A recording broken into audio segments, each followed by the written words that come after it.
My name is Michelina Gary.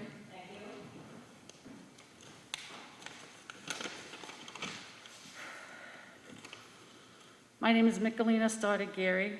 I, too, am one of Patty's 10 siblings. Patty and I share the same father. I'm the next younger sister after Patty. Patty and I were very close when we were young. Through our adult years, she lived with me on many occasions, always only for a few months at a time, with her being left homeless for different reasons. I spent a lot of time with trying to help her, trying to get her healthy, and with getting her life together, helping her find a job, get an apartment, staying clean.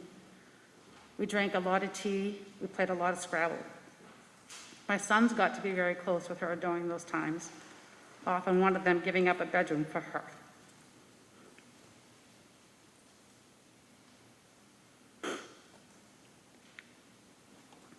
I know she felt she was at her lowest at those times, but I always cherished them and all the time we spent together. We spent a lot of time with Patty's son TJ at the same time, and we always loved having him there. More recently,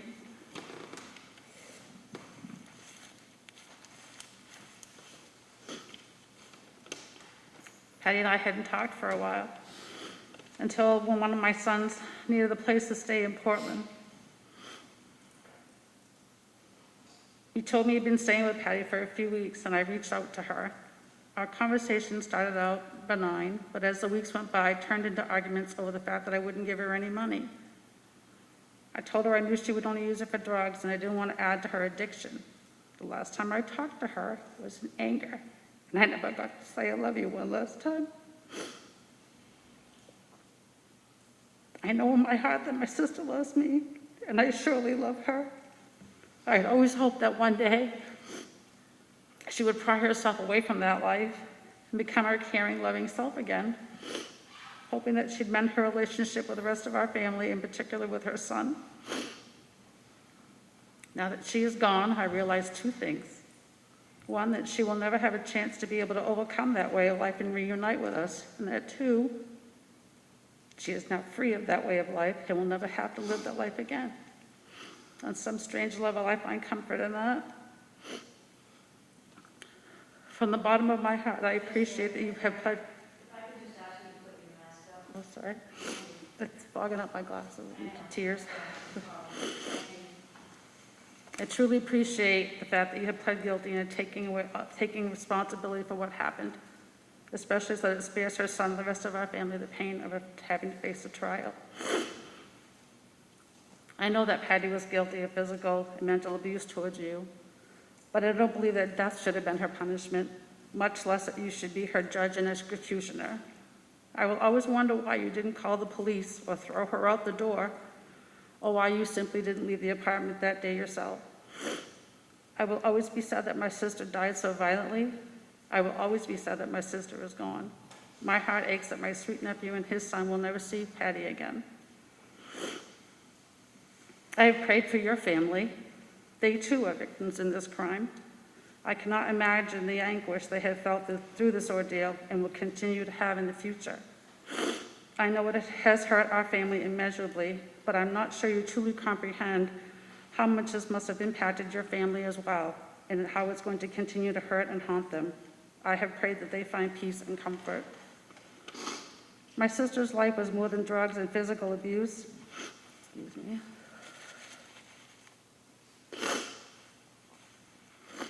I want her life's legacy to be of grace and love.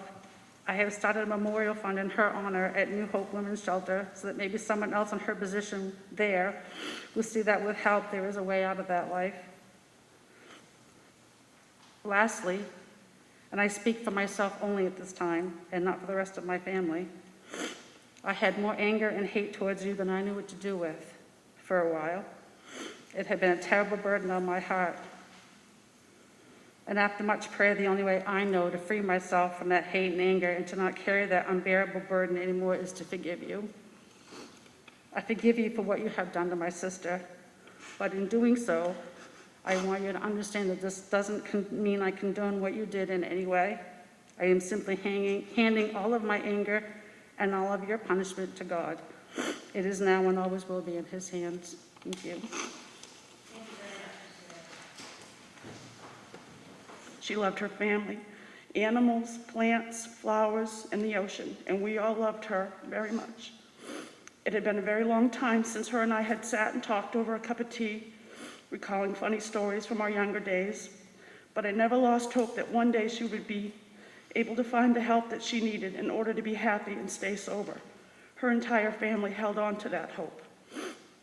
The defendant's guilty plea spares us from having to sit through a trial and having to hear all the horrible details of how he killed her. But the thoughts of how terrified she must have been and how she couldn't scream for help or get away as he slowly squeezed the life from her are too much to bear and will haunt us all forever. You and Patty were toxic together, that is a fact.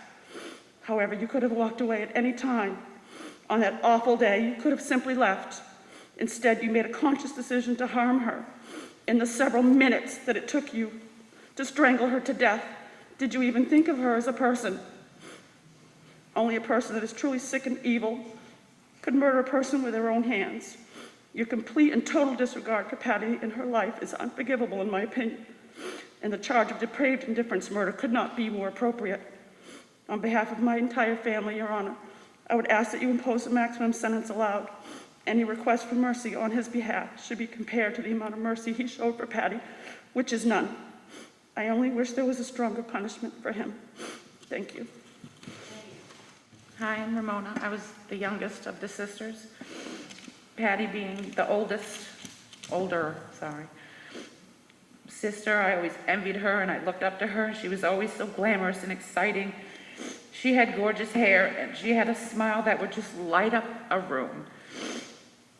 Unfortunately, I felt like I had lost my sister to drugs and alcohol addiction and mental illness long ago. There was always the hope that someday we'd get her back, but your actions took that hope away. I wish she'd have reached out to us for help. She had such a big family that loved her and only wanted the best for her, whether she knew it or not. There is one good thing that has come from all of this. My family has been reunited, and we are unified. We would like the maximum sentence. I hope you take the time that you have in jail and teach others about choices and their consequences. There are consequences to all actions, and how devastating they can be and how far-reaching. Teach others how useless drugs and alcohol are and how they can ruin lives, not just your own, but everyone else's that it surrounds. I wanted to invite your family and friendship because they've lost as well. I feel we share a bond of loss. There are no winners here today. And I wanted to say that my sister Michelina is a better person than I am because I have not forgiven you. I, Greg Vance, would like to inform this court, Patty's family and friends, and my family and friends, that I'm accepting all responsibility for my action that caused the premature death of my best friend, the love of my life, and the girl of my dreams for the past 16 years. Patty and I didn't always see things eye to eye, but we always managed to iron things out, iron out the wrinkles in our relationship. I'm so sorry Patty's life came to such an abrupt end by my actions that day 17 months ago. Every hour of every day, I am saddened by her absence. I really do miss her so very much. I was so looking forward to making her happy with the acquisition of my new job. I was going to be able to get us a better apartment, and I was going to be able to replace her recently deceased little Betty soda pop. I'm so sorry I didn't get to surprise her with a new puppy. I'm so sorry I'll never get to see her wonderful smile ever again. She meant more to me than the moon, the stars, and the heavens above.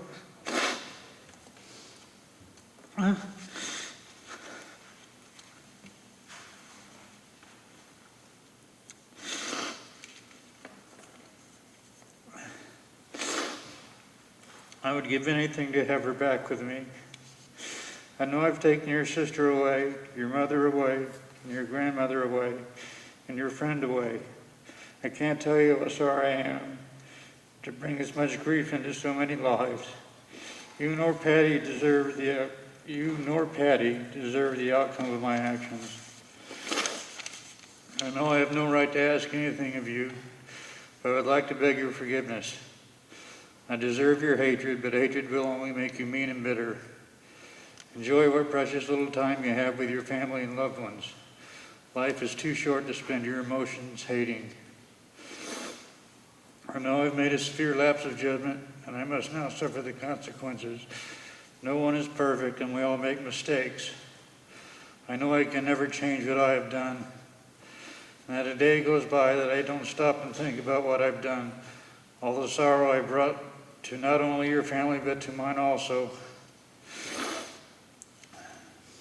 Today I will be given a prison term that more than likely I will not live to see the end of. I now beg the mercy of the court to sentence me to a minimum of 25 years, so I may at least have hope of getting out of jail before I die.